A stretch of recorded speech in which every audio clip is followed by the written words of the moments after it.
Iya, kenapa kok terlambat? Aku nggak tahu. Iya, tadi kenapa masuknya telat? Aku nggak Tadi kenapa kok masuknya ibu belakangan? Temennya tadi sudah masuk, Nafis kok masih baru datang? Kenapa? Kesiangan tadi? Iya. Iya. Loh, kok kesiangan kenapa? Nggak dibangunin sama ibu ya? Dibangunin sama ibu nggak tadi? Oh, Iya. iya. Lah terus kenapa kok kesiangan? Aku kasihan ibu. Kasihan sama ibu, kenapa ibu? Ibu sakit. Oh, ibu sakit, jadi nih telat ini tadi. Enggak. Gitu. Terus kamu Nafis, kalau telat itu salah atau benar? Loh, kalau terlambat itu bagus apa jelek? Loh, terlambat Mona, kan temannya sudah masuk, Nafis belum masuk sendiri. Itu bagus apa jelek? Aku jelek. Oh, jelek ya. Iya. Berarti Nafis nggak boleh terlambat lagi ya. Iya, kan sudah itu ya kemarin buat keyakinan kelas ya. Kan Iya. masuknya tepat waktu, tidak boleh terlambat, tidak masuk tepat waktu, gitu ya. Ya. Nafis besok masuknya lebih pagi ya. Iya. Ya, Nafis nggak boleh diulangi lagi ya. Nah, pinter. Yaudah, terima kasih Nafis. Sekarang Nafis boleh pulang. Bu Manda, Ya. maaf ya. Maaf ya. Hari ini Ini Nafis Nafis terlambat. terlambat. Besok Untuk Nafis Nafis masuk masuk tepat tepat waktu. waktu. Nafis janji. Iya, Janji? janji. Nggak boleh terlambat ya. Ya, Ya, Nafis sudah sadar ya kalau hari ini terlambat ya. ya. Iya, bilang apa? Maaf. Gimana? Maaf ke Human? Umat. Ya, Nggak boleh diulangi lagi ya. iya. Terus dulu. Pintar. Sip, jempolnya mana? Oke.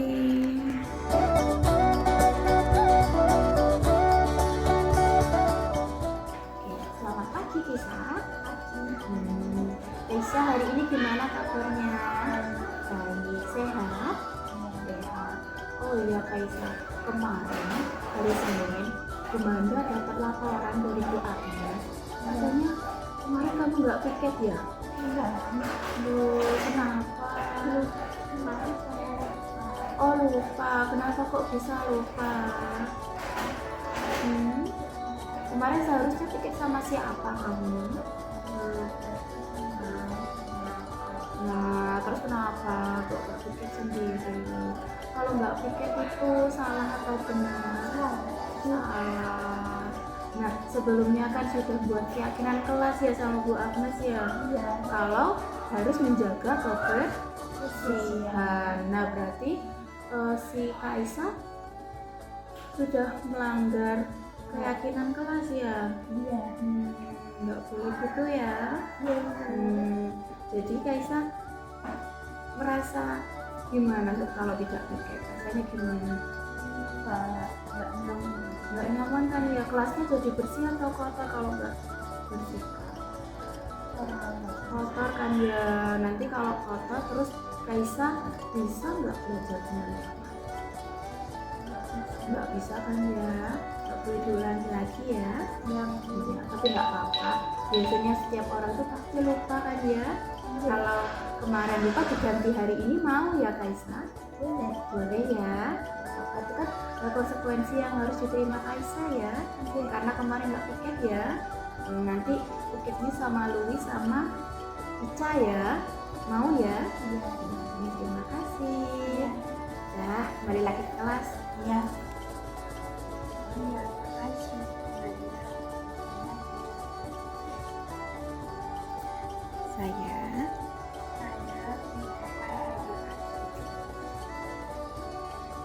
Saya sadar kalau kita tidak akan menjadi lagi.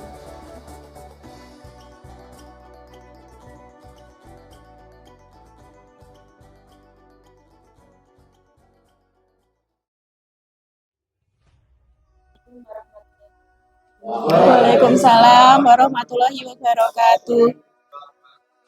Hari ini kita semua kerja di sini dalam rangka diseminasi dari CGW Bu Ananda negeri 1-4, yaitu menyebarkan pemahaman dan penerapan pengalaman budaya.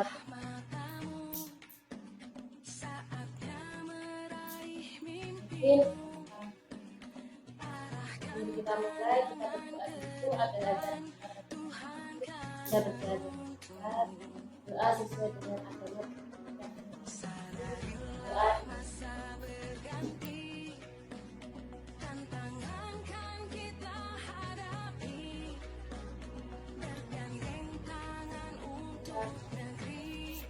Selanjutnya adalah sambutan dari kepala SMU pada beliau.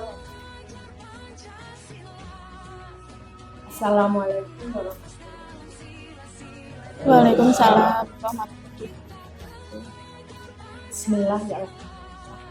Wassalatu wassalamu ala rasulillah.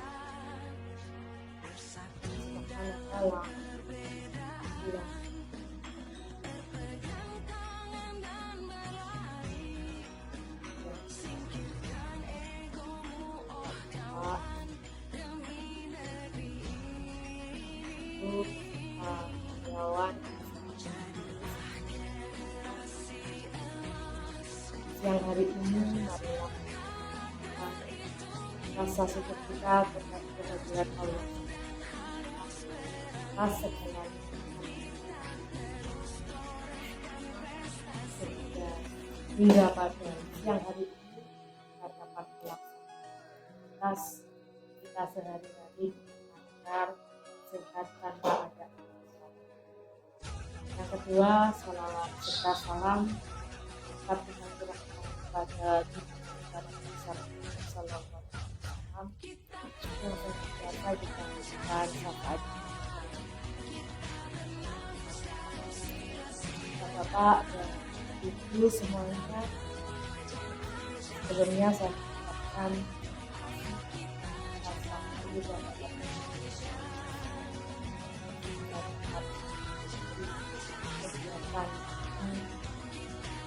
untuk memberikan pelajaran dan dukungan kita kepada kita Bu Amanda sebagai calon guru penggerak. Semoga semua apa yang disampaikan Bu Amanda akan membawa manfaat dan barokah pada kita semuanya, membawa peningkatan kualitas lembaga kita. Bapak-bapak dan ibu semuanya, marilah kita ikuti kegiatan ini bersama dengan penuh keseriusan namun yang santai ini Bapak Ibu. Dan saya harapkan nanti semua teman-teman yang lain untuk siap seperti Gunanda di seleksi penggerak sehingga sekolah kita memiliki SDM yang selalu berkualitas dan semakin meningkat kualitasnya dapat melayani peserta didik kita dengan baik dan mendapatkan hasil belajar yang sangat kiranya itu yang dapat saya sampaikan. Selamat kepada Bu Amanda, selamat berkarya, selamat berjuang, dan semoga sukses. Akhir kalam, billahi taufiq wal hidayah. Assalamualaikum warahmatullahi wabarakatuh. Waalaikumsalam warahmatullahi wabarakatuh.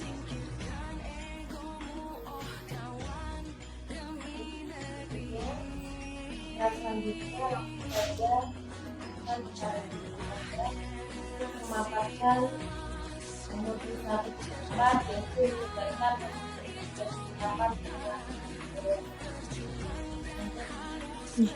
Terima kasih Bu Risma atas waktunya. Assalamualaikum warahmatullahi wabarakatuh. Waalaikumsalam. Yang terhormat Ibu Ana selaku Kepala SLB Negeri 1 Kota Blitar, dan yang saya hormati Bapak Ibu Guru SLB Negeri 1 Kota Blitar. Pada kali ini saya berterima kasih atas Bapak Ibu yang sudah berkenan hadir dalam diseminasi saya pada hari ini. Sebelumnya saya mohon izin untuk berdiri ya Bapak Ibu. Nah, kali ini saya akan menyebarkan tentang pemahaman dan penerapan pengalaman budaya positif. Untuk hari ini sharing-sharing mawon saya sudah, pastinya Bapak Ibu yang lainnya sudah paham tentang budaya positif itu seperti apa. Jadi di sini saya akan sedikit menambah beberapa pengetahuan saja kepada Bapak Ibu begitu. Jadi di sini tidak ada yang menggurui dan digurui, dan saya juga di sini masih dalam tahap belajar Bapak Ibu. Jadi mohon bantuannya untuk sharing-sharing ya. Jadi kalau ada beberapa kata-kata yang salah mohon dibenarkan untuk saya biar nanti bisa jadi evaluasi saya ke depannya. Nah, konsep inti budaya positif itu apa saja? Nah, di sini ada 8. Untuk yang pertama, perubahan paradigma belajar, lalu disiplin positif, lalu nilai-nilai kebajikan dan kebutuhan dasar manusia, lalu ada motivasi perilaku manusia, lalu ada posisi kontrol guru, lalu ada keyakinan kelas, dan ada segitiga restitusi. Nah, apa sih Bapak Ibu 8 poin ini? Nah, silakan. Nah, ini untuk pembelajaran dengan paradigma baru. pembelajaran dengan paradigma baru merupakan pembelajaran yang dirancang berdasarkan prinsip pembelajaran berdiferensiasi, sehingga para peserta didik belajar sesuai dengan kebutuhannya, berdasarkan tahap perkembangan sesuai dengan teori psikologi modern untuk mewujudkan profil pelajar Pancasila. Nah, profil pelajar Pancasila sendiri itu ada 6. Yang pertama, beriman dan bertakwa kepada Tuhan Yang Maha Esa dan berakhlak mulia, lalu berkebinekaan global, lalu bergotong royong, mandiri, bernalar kritis, dan kreatif. Nah, lalu miskonsepsi tentang teori kontrol. Nah, selama ini tuh ada miskonsepsi Bapak Ibu. Yang pertama yaitu ilusi guru mengontrol murid, lalu ilusi bahwa semua penguatan positif, efektif, dan bermanfaat. Lalu ilusi bahwa kritik dan membuat rasa bersalah mampu menguatkan karakter. Lalu ilusi bahwa orang dewasa berhak memaksa. Mengubah paradigma stimulus respon ke pendekatan teori kontrol. Yang pertama, stimulus respon ada realitas kebutuhan kita sama. Nah, teori kontrolnya, realitas kebutuhan kita itu sebenarnya berbeda. Lalu, semua orang melihat hal yang sama. Padahal, setiap orang itu memiliki gambaran yang berbeda. Nah, kita mencoba mengubah orang agar berpandangan sama dengan kita. Nah, kita itu seharusnya memahami pandangan orang lain tentang dunia itu berbeda. Jadi tidak semuanya itu memandang bahwa seumpama murid tunagrahita menurut Pak Wahyu dan menurut Pak Fahrul itu berbeda. Karena murid yang diulang pun juga berbeda, begitu. Nah, lalu perilaku buruk dilihat sebagai suatu kesalahan. Padahal semua perilaku itu memiliki tujuan. Jadi seperti kemarin contohnya waktu di 511, Dida lari. Itu tuh kalau kita menganggapnya, wah Dida lari, harus dikejar, harus ditangkap. Nah, sebenarnya Dida itu lari karena dia mau ambil minum, karena Dida haus. Jadi sebelumnya kita jangan melihat perilaku itu suatu kesalahan. Nah, di balik suatu perilaku itu pasti ada alasannya, gitu. Lalu, orang lain itu bisa mengontrol saya, bisa mengontrol diri kita sendiri gitu. Hanya Anda, hanya kita yang bisa mengontrol diri kita, begitu. Jadi, orang lain itu tidak bisa. Seperti kita mengontrol anak-anak itu tidak bisa. Anak-anaklah yang bisa mengontrol diri mereka sendiri. Bagaimana cara mengontrolnya? Kita memberi pemahaman. Kita memberi penjelasan tentang perilaku yang dilakukan, gitu. Lalu, saya bisa mengontrol orang lain. Nah, sebenarnya tidak bisa mengontrol orang lain. Jadi, kita itu tidak bisa mengontrol orang. Kita hanya bisa mengontrol diri kita sendiri, begitu. Lalu, pemaksaan ada pada saat bujukan gagal. Nah, ternyata kolaborasi dan konsensus menciptakan pilihan-pilihan yang baru. Lalu, mode berpikir menang atau kalah. Mode berpikir itu jangan kita dalam suatu kehidupan ini untuk berkompetisi nih Bapak Ibu. Jadi kita itu sama-sama belajar. Nah, semuanya itu tidak ada yang menang dan tidak ada yang kalah. Tidak ada yang pintar, tidak ada yang kurang pintar. Semuanya itu sama, begitu.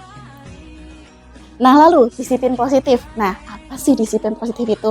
Disiplin positif merupakan salah satu cara penerapan disiplin yang bertujuan untuk menumbuhkan kesadaran serta memberdayakan peserta didik tanpa imbalan, penghargaan atau reward, ancaman atau hukuman.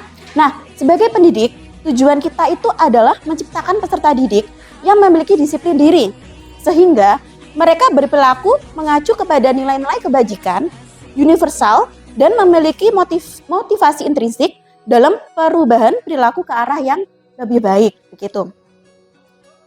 Lalu selanjutnya, nilai-nilai kebajikan, nilai-nilai yang disepakati bersama lepas dari suku bangsa, agama, bahasa maupun latar belakangnya. Nah, contoh-contoh nilai kebajikan dalam institusi atau organisasi itu salah satunya yaitu profil pelajar Pancasila, yaitu bertakwa dan beriman dan bertakwa kepada Tuhan Yang Maha Esa dan berakhlak mulia, berkebinekaan global, gotong royong, mandiri, kreatif, dan bernalar kritis. Lalu, Ibu Primary Years Program PYP yaitu toleransi, rasa hormat, integritas, mandiri, menghargai, antusias, empati, keingintahuan, kreativitas, kerjasama, percaya diri, dan komitmen. Lalu yang terakhir yaitu keterampilan hidup atau life skill. Nah, yaitu dapat dipercaya, lurus hati, pendengar yang aktif, tidak merendahkan orang lain, dan memberikan yang terbaik dari diri. Gitu. Lalu selanjutnya yaitu kebutuhan dasar manusia. Nah, kebutuhan dasar manusia itu apa sih? Nah, kebutuhan dasar manusia itu segala sesuatu yang kita lakukan untuk mendapatkan apa yang kita lakukan memiliki tujuan tertentu. Dan semua usaha terbaik yang kita lakukan adalah dalam rangka agar kebutuhan dasar kita itu terpenuhi dengan baik. Lalu selanjutnya, 5 kebutuhan dasar manusia. Nah, ada 5. Yang pertama, bertahan hidup. Yang kedua, kasih sayang dan rasa diterima. Yang ketiga, penguasaan. Yang keempat, kebebasan. Dan yang kelima, kesenangan. Bertahan hidup, yaitu makanan, pakaian, tempat tinggal, keamanan, dan kesehatan. Lalu kasih sayang dan rasa diterima, yaitu rasa diterima, dipedulikan, berbagi, kerjasama, menjadi bagian dalam kelompok. Lalu penguasaan, harga diri, keinginan untuk dianggap, memimpin, berprestasi, diakui, dan didengar. Lalu kebebasan dalam hal mandiri, memiliki pilihan, mencoba hal baru, lalu mampu mengendalikan arah dirinya. Nah, yang terakhir yaitu kesenangan. Kesenangan itu ada bermain, humor, antusiasme, dan tertawa. Nah, selanjutnya yaitu motivasi perilaku manusia. Nah, motivasi itu ada 2, motivasi ekstrinsik dan intrinsik. Yang ekstrinsik itu untuk menghindari ketidaknyamanan atau hukuman, untuk mendapatkan imbalan, penghargaan dari orang lain. Lalu yang intrinsik itu untuk menjadi orang yang mereka inginkan dan menghargai diri sendiri dengan nilai-nilai yang mereka percaya. Nah, di sini ada hukuman, konsekuensi, restitusi. Apa sih bedanya Bapak Ibu? Di sini hukuman itu tidak terencana, tiba-tiba. Lalu murid tidak tahu apa yang akan terjadi atau apa yang akan dilibatkan. Nah, bersifatnya satu arah, cuma dari guru saja. Gitu. Lalu berupa hukuman fisik atau psikis. Nah, selanjutnya yaitu konsekuensi, yaitu terencana, disepakati, sesuai peraturan, murid tetap dibuat tidak nyaman, sikap guru selalu memonitor murid. Nah, kalau restitusi itu proses menciptakan kondisi bagi murid untuk memperbaiki kesalahan, lalu proses kolaborasi yang mengajarkan murid untuk mencari solusi sendiri. Jadi ketiga ini yang seharusnya kita lakukan yaitu yang restitusi. Jadi kita membuat anak itu merasa bersalah. Jadi dengan tidak menghukum, kita menanyakan, kamu hari ini sudah melakukan apa gitu. Seperti tadi kamu itu ya memukul teman ya. Nah, memukul teman itu bagus apa jelek gitu. Lalu kalau kita memukul teman itu nanti temannya kesakitan apa tidak. Jadi kita harus memberikan pemahaman bahwa itu adalah hal yang kurang baik begitu. Nah, ada 5 posisi kontrol guru. Di sini ada penghukum, pembuat merasa bersalah, sebagai teman, pemantau, dan manajer. Nah, contoh untuk penerapan 5 posisi kontrol guru. Untuk kasus yang pertama, siswa tidak memakai atribut lengkap saat upacara bendera. Kita sebagai penghukum, kita memberikan hukuman kepada siswa hormat kepada bendera selama 1 jam karena mereka tidak memakai atribut lengkap. Kalau kita sebagai penghubung membuat merasa bersalah, nah barangkali Bapak Ibu harus memberitahu, kamu selalu saja mengecewakan Ibu dan Bapak. Tadi kamu memakai atributnya lengkap tidak? Gitu. Nah, itu perbuatannya bagus apa jelek. Nah, sesuai dengan keyakinan kelas yang sudah kita buat gitu. Nah, selanjutnya yaitu sebagai manajer. Apakah kamu tahu kesalahanmu? Kira-kira bagaimana kamu?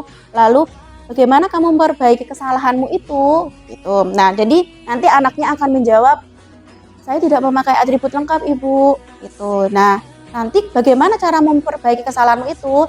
Nanti minggu depan saya akan memakai atribut lengkap, Ibu. Nah, lalu kalau dia sudah bilang seperti itu, konsekuensinya apa? Nah, bukan hukuman. Jadi kita harus memberikan konsekuensi. Konsekuensi dan hukuman itu 2 hal yang berbeda. Kalau hukuman kan dari kita sendiri. Kalau konsekuensi itu adalah namanya kita sudah berdiskusi dengan anak. Nah, kita sudah berbicara. Nanti konsekuensinya apa gitu. Nah, jadi harus ditepati ya. Nanti kalau seumpama atributnya tidak lengkap, oh saya siap Ibu piket hari ini, atau saya siap Ibu untuk berdiri di depan bendera gitu. Kalau sebagai teman, ayo dong ikuti aturan sekolah, tolong bantu ibu dan bapak sekali ini. Ya, sudah tidak apa-apa, lain kali jangan sampai berbuat seperti ini lagi ya. Kalau kita sebagai teman, seperti itu.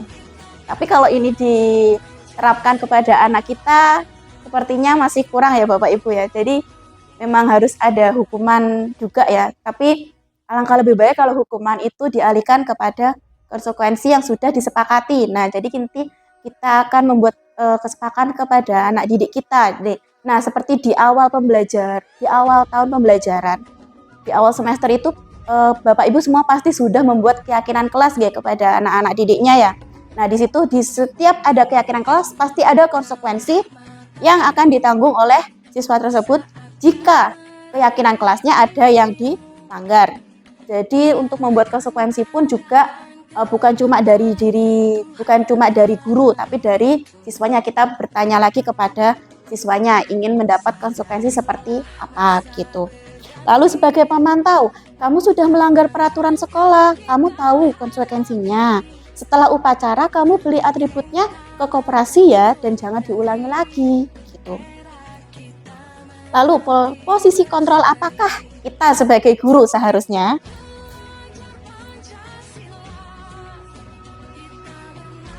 Saya kecewa sekali dengan kamu. Nah, ini posisi kontrol sebagai apa ini? Nah, pembuat merasa bersalah. Saya kecewa sekali dengan kamu. Gitu. Nanti kalau kita sudah bilang seperti itu, oh, jadi saya melakukan kesalahan. Apa ya Bu salah saya gitu. Coba tadi kamu melakukan kesalahan apa? Nah, nanti anaknya jadi tahu gitu. Lalu, kamu tidak pernah benar melakukannya. Nah, ini posisi kontrol sebagai penghukum. Karena langsung si guru itu langsung mengungkapkan kesalahan begitu, bahwa dia itu tidak benar melakukan, dan itu sebenarnya tidak boleh dia dilakukan. Tapi terkadang kita sebagai guru juga ada khilafnya, jadi kita pernah melontarkan beberapa kata sebagai penghukum gitu. Nah, lalu selanjutnya, apa rencanamu untuk menyelesaikan masalah ini? Ini adalah posisi kontrol sebagai manajer. Posisi kontrol apakah aku? Ayolah lakukan demi Bapak Ibu. Nah, ini sebagai teman. Lalu, kalau yang ini, kamu tidak pernah mendapat nilai jika tidak mengerjakan tugas. Nah, ini sebagai pemantau. Anak-anaknya dipantau begitu. Nah, keyakinan kelas. Mengapa keyakinan kelas? Mengapa bukan peraturan kelas? Pembentukan keyakinan kelas itu bersifat abstrak, berupa pernyataan universal, dibuat dalam pernyataan positif, sedikit saja agar mudah diingat, lalu sesuai dengan kondisi kelas dan sekolah sehingga mudah diterapkan, lalu semua warga sekolah atau warga kelas dilibatkan saat membuat keyakinan kelas.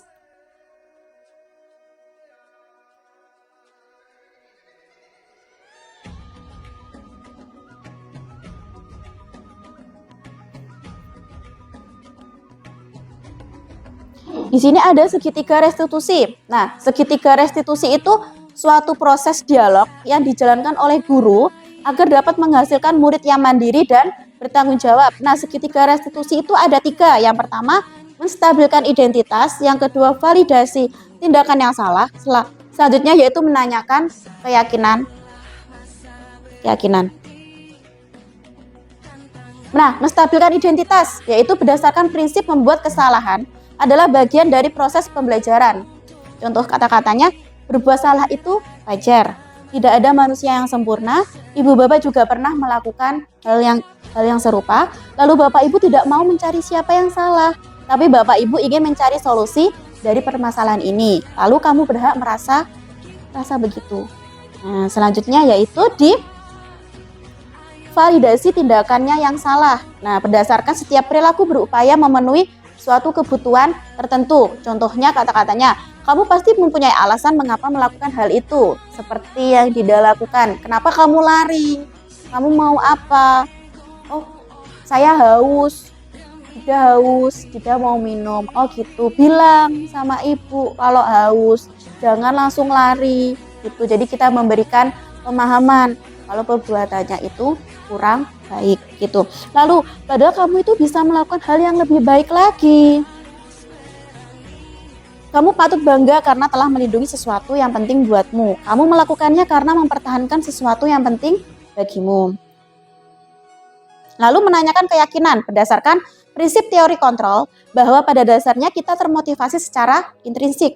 Apa keyakinan kelas kita? Nah, kalau ada siswa kita yang melakukan kesalahan, itu kita tanyakan dulu. Nah, keyakinan kita, kelas yang sudah kita buat apa, yang sudah kita sepakati apa. Nah, apa yang sudah kamu langgar gitu. Nilai-nilai apa yang telah kita sepakati bersama. Lalu seperti apa gambaran sebuah kelas yang ideal menurut kamu. Lalu kamu ingin menjadi orang yang seperti apa gitu. Lalu selanjutnya yaitu penutup. Nah, kesimpulan pada diseminasi kita hari ini yaitu dalam penerapan program disiplin positif, hendaknya guru memiliki standar kepribadian, profesional, dan sosial yang baik, di mana guru mampu merefleksi dirinya dalam posisi kontrol saat ini. Bagaimana perjalanan dirinya sebagai among atau manajer yang menuntun murid-muridnya menjadi insan yang mandiri, merdeka, dan bertanggung jawab. Nah, ini sesuai dengan standar nasional pendidikan. Nah, jadi dari kelima posisi kontrol tadi, kita tuh seharusnya sebagai manajer, yaitu sebagai among, menuntun anak-anak dari hal yang kurang baik menjadi hal yang lebih baik lagi, gitu. Cukup sekian dari saya Bapak Ibu, mohon maaf apabila ada salah kata dari saya. Terima kasih atas waktunya untuk hari ini. Salam guru penggerak, semoga Bapak Ibu bisa tergerak, bergerak, dan menggerakkan. Terima kasih, cukup sekian. Wassalamualaikum warahmatullahi wabarakatuh.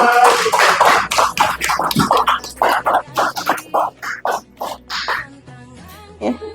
Terima kasih atas penjelasannya Bu Amanda. Mungkin itu bisa menambah pengetahuan bagi kami. Dan akan kita buka sesi tanya jawab. Untuk sesi pertama 2 pertanyaan. Silakan, ada yang mau bertanya? Ada yang mau bertanya? Apakah ada yang kurang jelas? Ada yang ditanyakan dari penjelasan Bu Amanda tadi? Sepertinya. Oh iya, ya Budian monggo. Silakan berdiri Budian monggo. Nggih.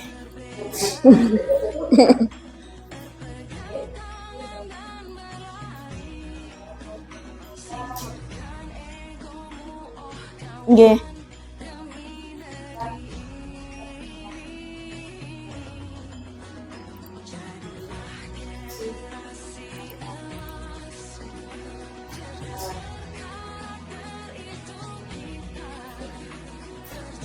Oh ya, terima kasih Budian atas pertanyaannya.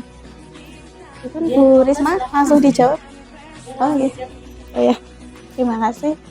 Terima kasih Budian untuk pertanyaannya. Jadi saya sudah lakukan kepada 2 siswa Ibu. Nah, di sini ada contohnya, saya tunjukkan ya.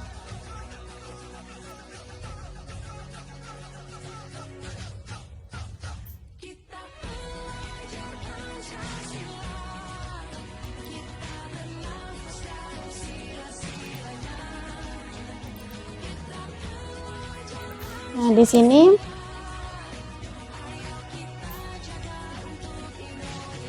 saya sudah menerapkan segitiga restitusi. Nah, di sini penerapan segitiga restitusi saya. Monggo bisa di.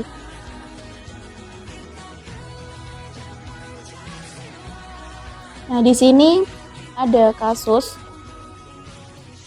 Kasus yang pertama yaitu Nafis pada hari Senin terlambat masuk kelas. Tidak seperti biasanya, Nafis yang tidak pernah terlambat masuk kelas. Akhirnya Bu Amanda saya mendekati Nafis dan mencari tahu alasan dia terlambat masuk kelas. Lalu berikut ini skenario penyelesaian masalah menggunakan segitiga restitusi.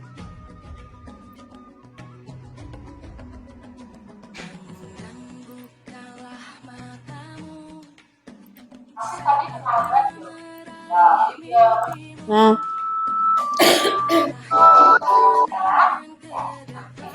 nah sebelumnya saya menanyakan kabarnya dulu. Nah,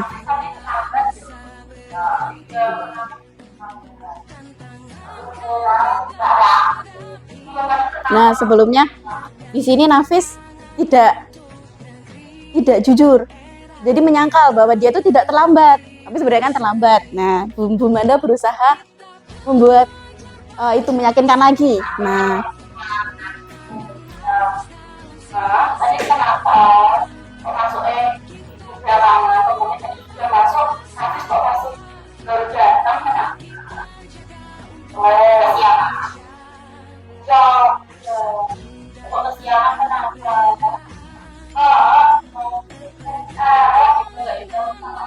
namanya juga kita dengan anak berkebutuhan khusus gitu Bapak Ibu, jadi ya bermacam-macam lah perilaku yang dilakukan anak-anak.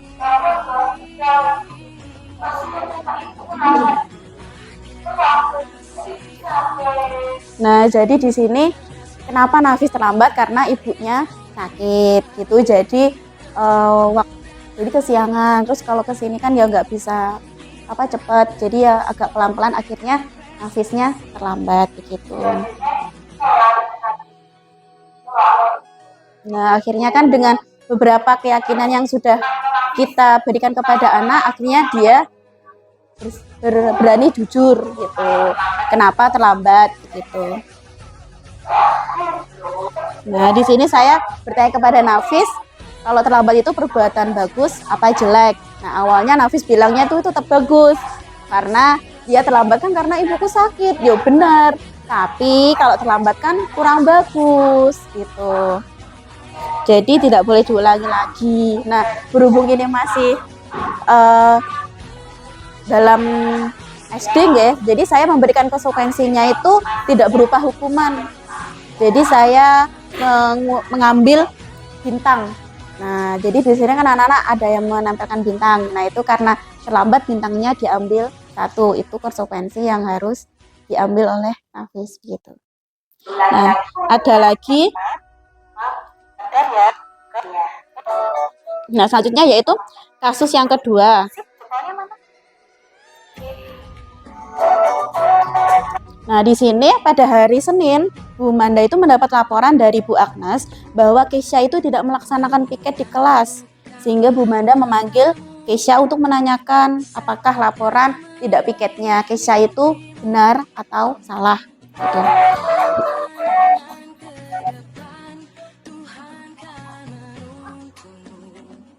Keisha hari ini gimana?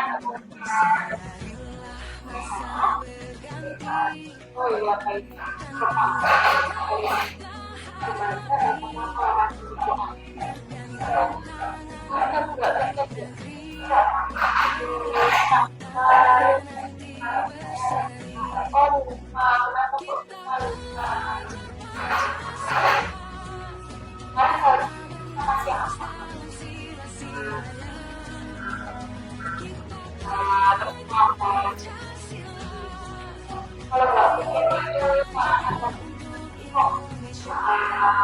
Nah, berhubung di sini siswanya sudah SMP nggih.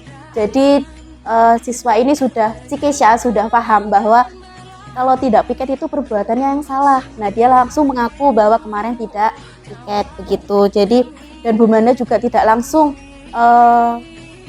menyalahkan. Kamu tidak piket ya? Tidak, harus ditanya apakah benar laporan dari Bu Agnes. Jadi ditanyakan dulu apakah itu benar. Oh ya benar Ibu, saya kemarin tidak piket. Kenapa tidak piket? Karena dia lupa gitu. Padahal kemarin seharusnya piket, ternyata tidak. Sebelumnya kan buat keyakinan kelas ya sama Bu Agnes ya. Kalau harus menjaga Nah, di keyakinan kelas sudah membuat keyakinan kelas untuk menjaga kebersihan, dan si Keisha ini kan melanggar keyakinan kesepakatan yang sudah disepakati bersama. Jadi konsekuensinya si Keisha harus melaksanakan piket pada hari Selasa dengan teman yang berbeda begitu. Jadi itu konsekuensi yang harus ditanggung karena sudah kesepakatan bersama. Karena sebelumnya itu kalau tidak melaksanakan piket, konsekuensinya akan ikut piket di hari selanjutnya gitu. Seumpama tidak piket hari Senin, jadi ikut piket di hari Selasa begitu, sesuai dengan kesepakatannya sudah disepakati di awal pembelajaran begitu. Di awal semester ajaran baru begitu. Nah, begitu. Terima kasih. Bagaimana Bu Dian? Oh ya. Semoga dari dua kasus yang sudah saya terapkan ini bisa juga diterapkan oleh Bapak Ibu kepada siswa-siswanya yang lain. Semoga bermanfaat. Terima kasih. Terima kasih Bu Amanda. Apakah ada pertanyaan lain? Tidak ada. Cukup, Bu Amanda. Cukup.